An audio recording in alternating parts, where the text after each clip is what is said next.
My name is Pierre I'm president of Evergreen Films. I'm a producer-director. Movies we've worked on have been, 300, Fantastic Four. We just finished Journey to the Center of the Earth for Walden. So we do big kind of special effect event films, and we also go all the way to documentaries like Dinosaur Planet, where you're doing all the discovery with the walking of the dinosaurs. So we got to go across the range, and my philosophy has been, I've always owned my own cameras. I believe if you're going to be in the business, and I come from being a cameraman first before I started producing, that I've always owned my own camera. So I've had my own 16, 35 HD cameras, and knowing what I heard, those are the things I was looking for in a camera. Those are the things that you sit around the campfire at night when you're shooting out in Africa, and you go, "Well, I wish I had a camera that could do these things." That was the closest thing I've seen to it. The experience to me was like Christmas. I mean, getting the reds, I took the whole day, just kind of disappeared and slowly unpacked everything, and I was amazed how intuitive the camera is. And that is a very important point. A lot of cameras, especially when you go into the digital world and you're learning matrices and how to set up a matrix, is you realize that you're dealing with a non-destructive environment.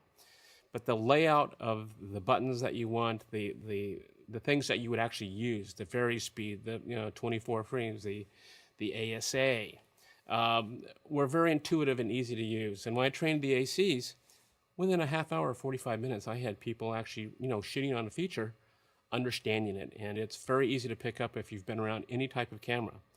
And it's definitely a marriage of the best of film and the best of the digital film world. Those two have kind of merged in this camera, and that's the beauty of the camera. This camera allows you the ability to make it really tiny. I can put a wide-angle mill lens on it, run an independent cable with just a battery on my belt clip, and get the camera to about the size. And so I can do that, or I can build it up to be as big as a 535 with all the bells and whistles, with multiple monitors, multiple audio channels going in, big long telephoto lenses like I'm using right now, 25 to 250, the big zooms, and so I like the ability to have one camera design that allows me to package it different ways for the type of shooting that I'm doing. To shoot high speed and not imagine what it's going to look like when you get your dailies. Being able to quickly as you shoot it, quickly play it back and see it, you are able to know that you've got the shot or not, and whether you can move on. That is a tremendous luxury, faster than rewinding a tape, looking at it, most of them that don't play back at speed. Being able to push a button, fly back to that shot, and see what the performance is at speed was a really good time saver. We're also finding that we're able to pull great mats, probably the best mats I've ever seen, on any green screen pull, which is, the hardest thing to do. And oftentimes to your eye, what you think is good is not, and you really can't tell until you look at the negative and get it in where you can actually pull the mat. Well, the mats have been incredibly clean. I mean, the hair detail that we're getting, pulling the infinite, the little tiny hairs off the heads, the flyaway hairs, has been really, really good. So like I said, I think it's keyed better than anything I've seen so far. The advantage of shooting raw is it's non-destructive. It doesn't matter. It doesn't matter if you actually put something into the menu that you don't like. It's non-destructive, and that word is a big word. Non-destructive allows you to then take that image and push and pull it any way that you want in post, and you've never compromised anything on the set. Anything that you've decided on the set doesn't necessarily have to stick. You can change it. The unique thing about the Red, by having that relationship with Apple and having the tools that Red has built and that Apple has built, means that you can do 99.5 to 100% all of this yourself in-house.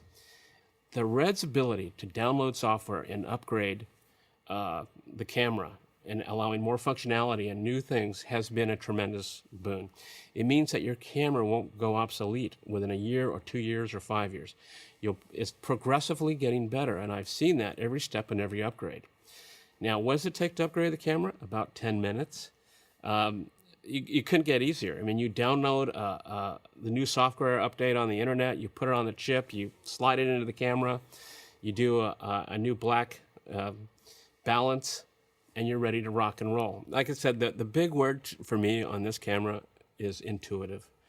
It thinks like a cameraman. This wasn't designed first by engineers. This was designed by people who love to shoot. And all the things that you wish for were on the list. And I think that is why cinematographers looked at this camera and said, I'm taking a chance on it because I'm hearing things that I've always wanted.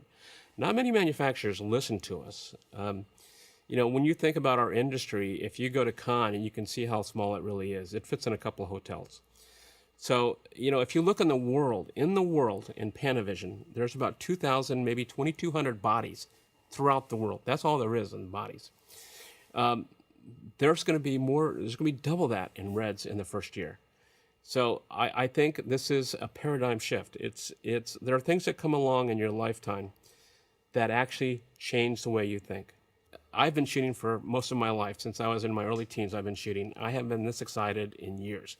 There's not much I haven't done, and this camera has just opened up a whole new palette of things for me to explore. So I've been like a giddy little kid. My only problem is lack of sleep because I almost play with it almost 24 hours a day.